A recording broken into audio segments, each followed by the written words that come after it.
জীবনে বেকার স্বপ্নগুলো পূরণ করতে গিয়ে কখনো তোমাকে বুঝতে পারিনি মা।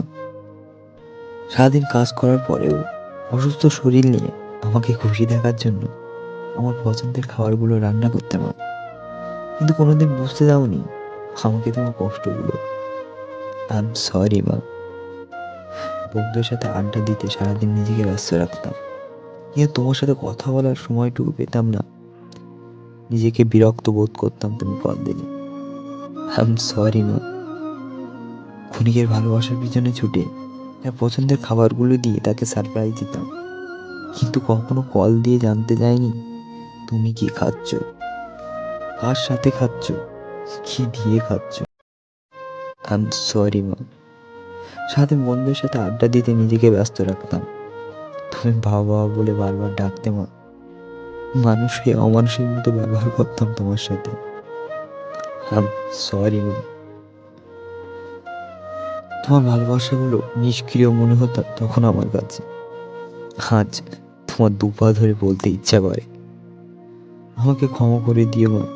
জানো মা, আজকাল সারাদিন না খেয়ে পড়ে থাকলেও কেউ বলে না বাবা তোর পছন্দের খাবারগুলো রান্না করেছি, উঠে পড়, দুজনে একসাথে খাবো। জানো মা, কাল রাতে ভীষণ জ্বর ছিল, কিন্তু কেউ তোমার মতো করে বলেনি বাবা তুই ঘুমা, আমি তোর মাথায় হাত বুলিয়ে দিচ্ছি, তোর মা তো আছে, সব ঠিক হয়ে যাবে। আই এম সরি মা।